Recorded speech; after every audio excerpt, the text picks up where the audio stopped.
روحان؟ انائزہ پورے گھر میں روحان کو آوازیں لگاتی ہوئی ڈھونڈ رہی تھی۔ روحان، کدھر ہو تم؟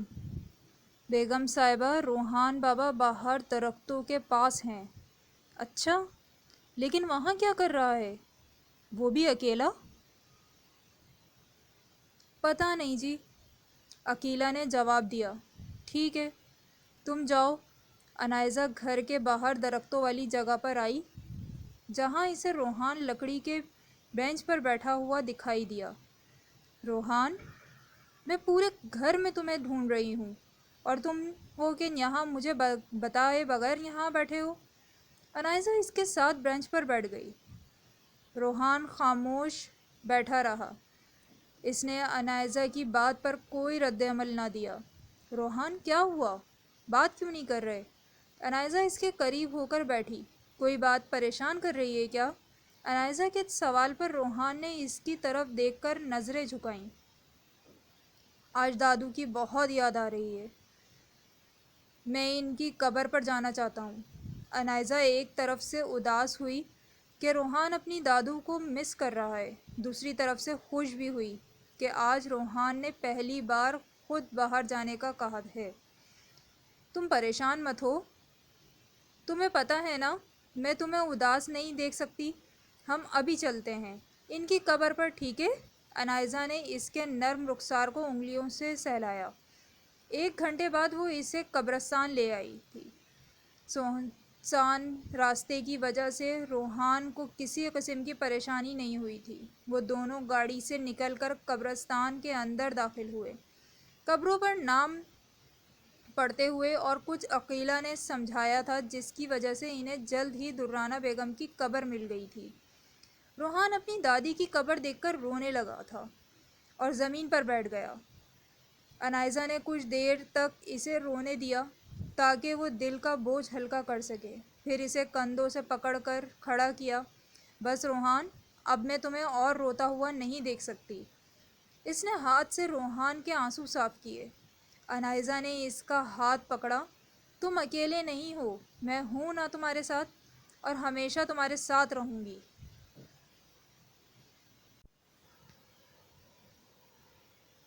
روحان کچھ دیر اس کی طرف دیکھتا رہا، اگلے ہی پل وہ اس کے گلے سے لگ گیا۔ انائزہ نے اس کے گرد بازوؤں سے باڑ کی۔ کچھ دیر وہ دونوں یوں ہی کھڑے رہے، پھر انائزہ نے اسے کندھوں سے پکڑ کر الگ کیا۔ اب یہ کیوٹ سا فیس جو لٹکایا ہوا ہے، سیدھا کرو اسے، اور مسکراتی ہوئی بولی۔ روحان بھی اس کی بات پر ہلکا سا مسکرا دیا۔ چلو تمہیں کہیں لے کر چل جاتے ہیں۔ کہاں؟ روحان نے پوچھا۔ سرپرائز، انائزہ نے مسکرا کر کہا اور اس کا ہاتھ پکڑ کر گاڑی کی طرف چلنے لگی۔ روحان، اپنی آنکھیں بند کرو۔ آدھا گھنٹہ ڈرائیو کرنے کے بعد انائزہ نے کہا۔ روحان نے سوالیہ نظروں سے اس کی طرف دیکھا۔ روحان، آنکھیں بند کرو نا، دوسری طرف کہنے پر روحان نے اپنی آنکھیں بند کیں۔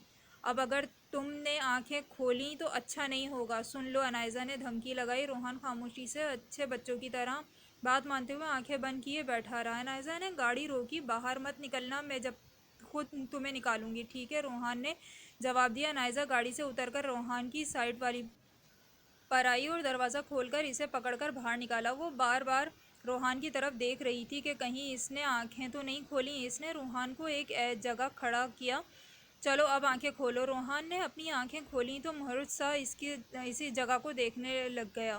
دور دور تک پھیلا سمندر، تیز ہوائیں جن کی وجہ سے پانی کی ایک کے بعد ایک اٹھتی ہوئی لہر اس منظر کو خوبصورت بنا رہی تھی۔ یہ بیچ ہے؟ اس نے حیرت سے انائزہ سے پوچھا۔ ہاں، انائزہ نے روحان کا ہاتھ پکڑا۔ روحان پھر سے اس منظر کو دیکھنے لگا۔ وہ اپنی زندگی میں پہلی بار بیچ دیکھ رہا تھا۔ یہ بیچ کی وہ جگہ ہے جہاں لوگ نہیں آتے۔ میں نے آج ہی نیٹ سے سرچ کی ہے۔ اس کی بات پر روحان نے انائزہ کی طرف دیکھا۔ اچھا لگا نا یہاں آ کر؟ روحان نے انتظار میں سر ہلایا۔ چلو اب شوز اتارو، یہاں ننگے پاؤں چلنے کا اپنا ہی مزہ ہے۔ ان دونوں نے اپنے شوز اتارے اور ریت پر اپنے پاؤں رکھے۔ دھوپ بھی اچھی لگ رہی تھی، جس وجہ سے ٹھنڈی ہواؤں کا ان پر خاص اثر نہیں ہو رہا تھا۔ چلتے ہوئے انائزہ نے روحان کے ہاتھ کی انگلیوں میں اپنی انگلیاں پھنسائیں۔ پتہ ہے روحان، مجھے شروع سے ہی بہت شوق تھا کہ میں اپنے ہسبینڈ کے ساتھ بیچ پر آؤں گی، خوب انجوائے کروں گی۔ وہاں بھی ہے بیچ؟ روحان نے سوال کیا۔ ہاں، میں کراچی میں رہتی ہوں، وہاں پر بھی سمندر ہے، بیچ پر بہت سارے لوگ انجوائے کرتے ہیں۔ میں بھی بہت بار گئی ہوں، کبھی بابا کے ساتھ اور کبھی تانیہ کے ساتھ، اور آج تمہارے ساتھ۔ اس روحان کی طرف دیکھتے ہوئے کہا، آج کا دن میرے لیے بہت اسپیشل ہے۔ آج ہم دونوں باہر انجوائے کر رہے ہیں۔ تم خوش ہو نا روحان؟ خوش ہو؟ روحان مسکرایا۔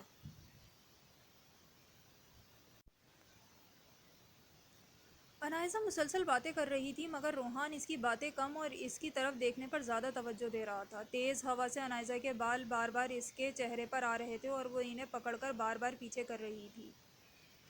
اس کے بال پھر سے آگے آئے، مگر انائزہ نے انہیں پیچھے نہ کیا اور باتیں کرنے لگی۔ روحان پہلے تو اس کی طرف دیکھتا رہا، پھر خود بخود اس کا ہاتھ انائزہ کی طرف بڑھا۔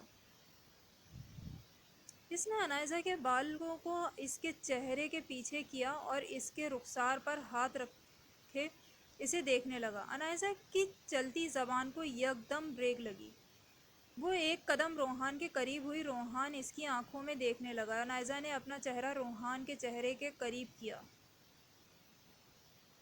وہ روحان کا رد عمل دیکھ رہی تھی۔ روحان اس بار پیچھے نہیں ہوا تھا، نہ ہی اس نے اپنا رخ بدلا تھا۔ انائزہ 2 سیکنڈ اس کے ہونٹوں کو چوم کر پیچھے ہوئی۔ وہ روحان کی اس طرف دیکھ رہی تھی۔ روحان آنکھیں بند کیے کھڑا تھا۔ انائزہ نے اس کے دھک دھک کرتے دل پر ہاتھ رکھا اور پھر سے اس کے قریب ہوئی۔ اس نے اپنے ہونٹوں کو پھر سے روحان کے ہونٹوں سے ملایا۔ کچھ دیر تک اس کی سانسیں اپنے اندر اتارنے کے بعد وہ الگ ہوئی۔ روحان نے آہستہ سے اپنی آنکھوں کو کھولا، مگر انائزہ سے نظریں نہ ملائیں۔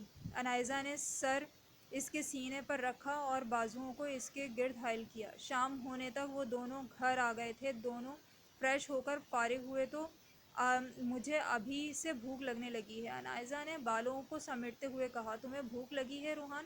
روحان نے چلو پھر کوکنگ میں کروں گی، بہت مزے کی کک ہوں میں۔ اس کی بات پر روحان بس اسے دیکھتا رہا۔ اچھا تم کیا کھاؤ گے؟ جو تم کھلاؤ گی۔ میرا تو پاستا کھانے کا موڈ ہو رہا ہے، میں بھی کھا لوں گا۔ اچھا تم پھر ویٹ کرو، میں ابھی بنا کر لاتی ہوں۔ انائزہ کہتی ہوئی کمرے سے باہر نکل گئی۔ وہ کچن میں کھڑی پاستا بوائل کر رہی تھی جب روحان کچن میں داخل ہوا۔ ارے تم یہاں آ گئے، میں آ جاتی کچھ دیر تک۔ روحان خاموشی سے اس کے پاس آ کر شیلف سے ٹیک لگائے کھڑا ہو گیا۔ انائزہ جان تو گئی تھی کہ روحان کا اب اس کے بغیر گزارا ممکن نہیں، لیکن خاموش رہی۔ جب تک وہ پاستا بناتی رہی، روحان کی 1 سیکنڈ کے لیے بھی اس سے نظر نہیں ہٹی تھی۔ روحان دل ہی دل میں بے چین ہو رہا تھا کہ انائزہ اسے توجہ کیوں نہیں دے رہی۔ پاستا بن چکا تھا، لیکن انائزہ نے اس کی طرف ایک بار بھی نہ دیکھا اور نہ ہی کوئی بات کی، جس کی وجہ سے روحان کا منہ کسی ناراض بچے کی طرح پھول چکا تھا۔ وہ کچھ کہے بنا کچن سے باہر نکل کر روم میں چلا گیا۔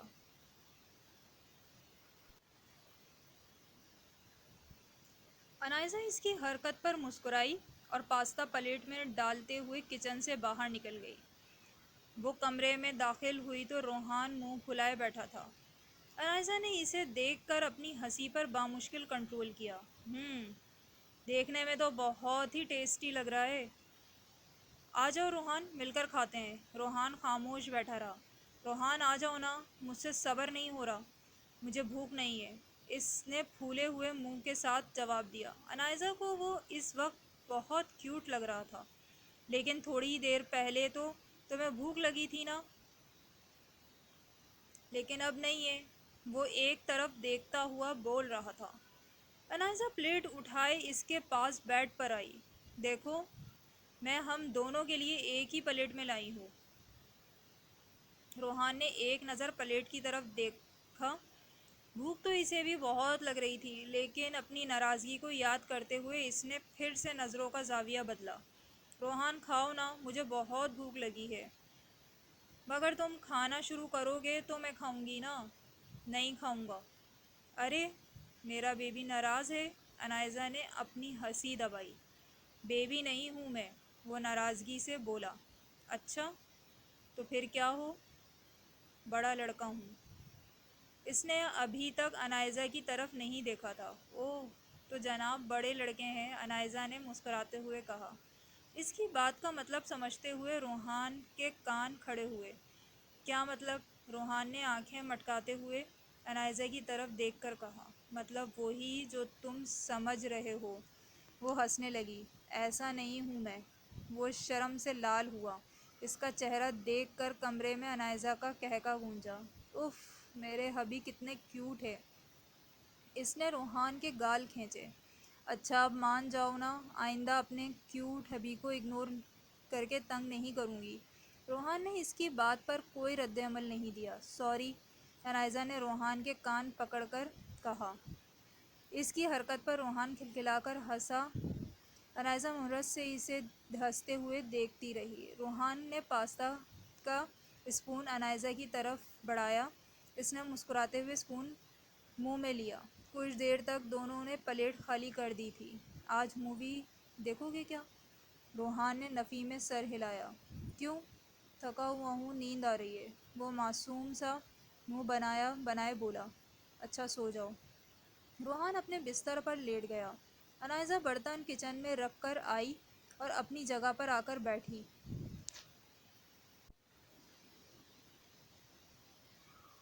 روحان سو چکا تھا۔ انائزہ نے محبت سے اس کی پیشانی پر لب رکھے۔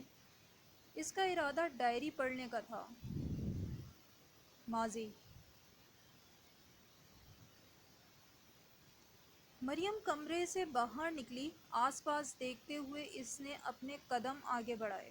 وہ ڈر رہی تھی، لیکن یہ اس کے لیے سنہری موقع تھا یہاں سے بھاگنے کے لیے۔ اگر وہ اپنے مقصد میں کامیاب ہو گئی تو اس کے سامنے ایک روشن زندگی تھی، اور اگر وہ ناکام ہو گئی تو ہو سکتا ہے ڈیول اس کو ساری عمر قید کے لیے اس کی زندگی کو سیاہ بنا دے۔